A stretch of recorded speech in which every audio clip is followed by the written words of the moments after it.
Hello guys, welcome to our channel. I'm Catherine. Hello guys, I'm Mom. Welcome back again. Well, Catherine, last time we talked about the work.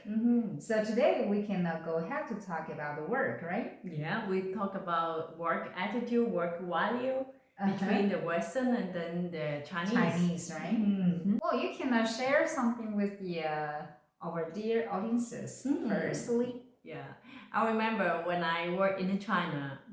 So when you interview, you have to get really dressed up. You have to perform yourself like really top, really outstanding to go to interview. And in the interview process is very formal, very stress. Actually, really? yes. But when I work in Europe, I found out really different. My boss in Europe, they just relax me, ask me to sit down, and then we have a drink before we start to know each other better. Even the question is not that very sharp. But in China, you had to like outstanding. You had to really like perform like very formal. So this is a very two difference when in the way of an interview and the way that how they treat you. When they see you are more relaxed, then they can find out more information from you and see the true how true you are. Now this is the way of the Western, and also that when working in China, I see that we don't do a lot of presentation. When we're doing with the business, we have a lot of statistics and we just report it.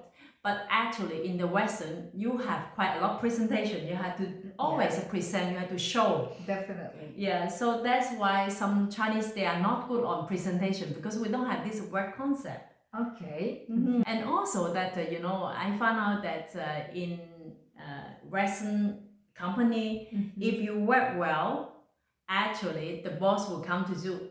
You say, you did a great job, you did a great job. And the worker will be happy to say, oh yes, and also it's a teamwork.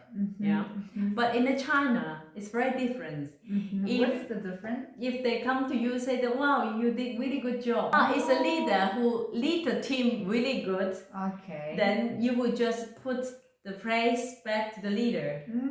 Why is like that? It's just like to honor your leader. But this way, I am not really happy for that as a Chinese. I would prefer the Western.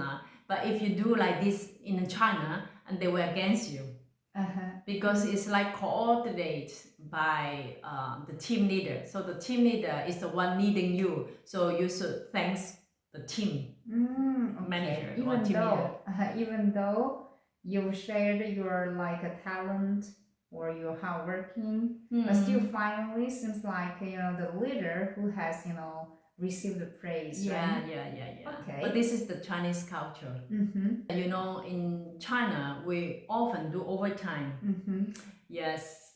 Quite often. Last video we have talked about this.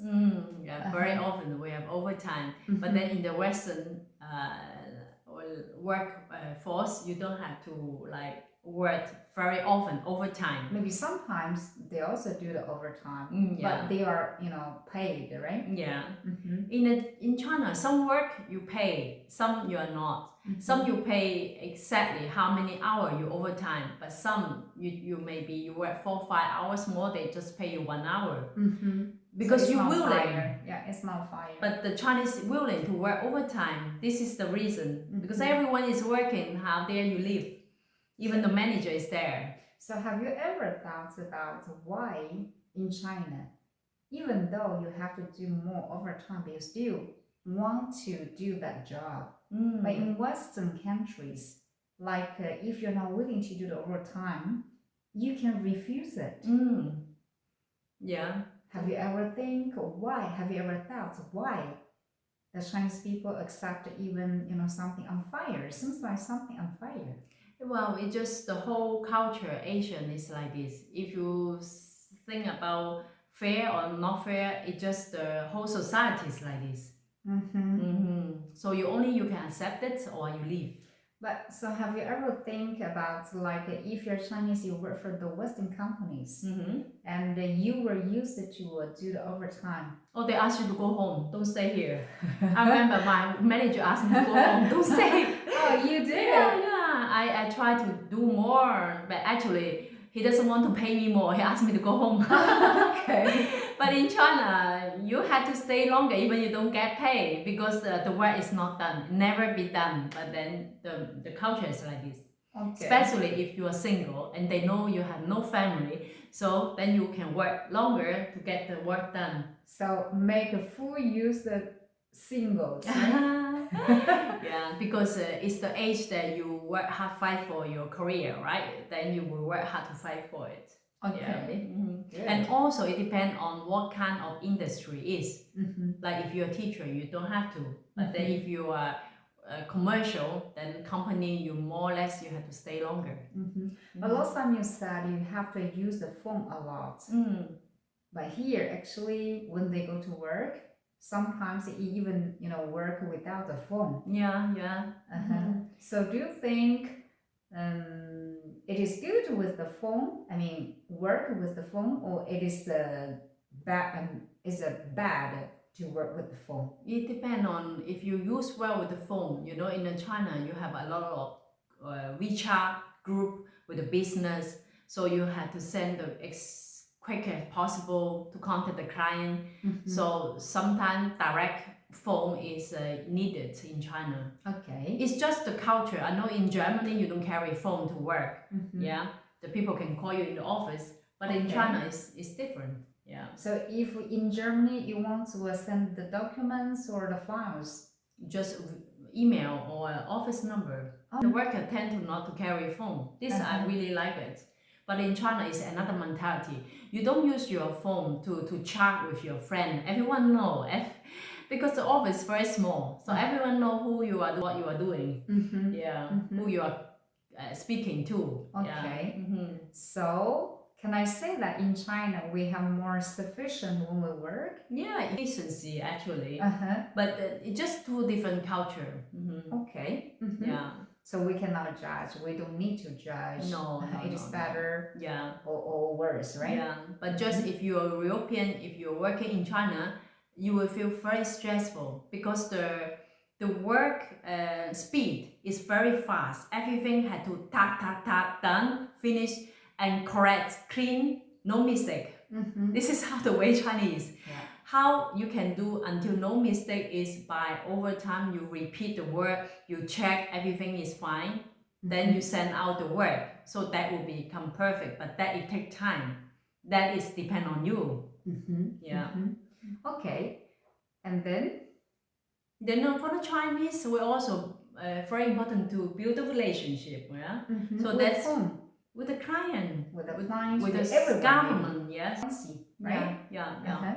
If I don't have the guanxi, so does it mean I cannot do the business with the Chinese? No, the chance will get to the who have the good guanxi, who have the good relationship. Because I'm not thinking about you. I don't know you, so how can you I will not trust me, right? We will go to the trust first. Yeah. I know the Western you don't do like this way. You really direct to contact the person to see the person. But in Chinese, we try to check who we know first and see this candidate is it well performed.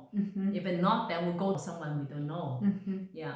So a lot of job application will open for inside first, then outside. And also you mentioned about you would be invited and you often to eat when you do the business with the Chinese. Yeah. Can you explain something related to that? Will you sit around the table and just drink and then eat and then you sign the contract? Is that simple? Like usually, like I said before, in the Western, if you interview, the boss will ask you to sit down, to have a small talk, to know you a little bit before we talk. In China, when we do the business, we also will build a relationship first. We invite you out to drink, take you to see our factory, to see the China, let you to have a trust in our company, into the business, and then we show you the proposal. Okay. And by you have more trust, you know us more, then you can trust more proposal, what you see in your eyes. So it's very common. We invite you with our company car to to see our factory, to see the related company. And also, a friend of mine who is local, who is a businessman, and he said once he went to China to do the business with the Chinese company, he was invited to a dinner, and the Chinese drank the alcohol, the rice wine, right? Yes. And he couldn't, how to say, finally he was sent to the hospital. Oh, sorry. Because he said Chinese, you always do a ching ching. Yes. What is ching ching? What does it mean? Which we just like to ganbei, which is small cup of wine cup, but this is with the white wine made with the rice, not with the grape. And actually the alcohol volume is more than 50, 65 degrees. So the volume is very high. So when you have 1-2 shots, then you already get stuck or get drunk. Okay. Yeah. But you can refuse. Like if you couldn't drink, you can refuse. But he said Chinese didn't allow you to stop drinking. In the Chinese culture, we feel our relationship not so nice. So you just take it and to accept our relationship. Even though I explained to them, he said, but the Chinese still say no. But you can say that you really have problem, then you use tea instead of the wine. It's okay. They will not force you. Okay, good. Another thing came into my mind now is, as what you have mentioned in China, the Guanxi is the most important thing, right? In the workshop and building the relationship, whatever. When I just started to work in the school, I didn't have any Guanxi. I just have my ability to teach. Everyone confirmed my ability, but finally, the teachers who came later than me has been raised to the high position. So I don't know why. And one of my best friends said, because you didn't build any relationship. Yeah. I'm sorry for you. But it doesn't matter because later on, I fired them. Yeah, great. Okay. But this is a very true story. I remember when I interviewed by a school, I also take a professor with me to go to the interview. So when they saw this professor, then they get me a job because they know. Okay. Yeah. They trust the professor, they trust you. Yeah. Because also the professor has a very strong authority, probably. It's true, yeah. But the professor didn't say anything, but just Say show them. me to them. So this is already great thing. In the China business, I introduce you to them. It means you know me really well. Then from me, you can guarantee this person is good. So many differences. I think if we still stay here for another 24 hours, we still couldn't finish all. Yeah, so many interesting different culture. Yeah. So Westerner, when you deal with the Chinese, you have to pay attention the relationship. Exactly. So I wish you a good day and hope you enjoy our videos. Okay. If you really enjoy our videos or if you really want to know more, please subscribe, like and share. Thank you for watching. See you guys next time. Bye-bye. Bye-bye.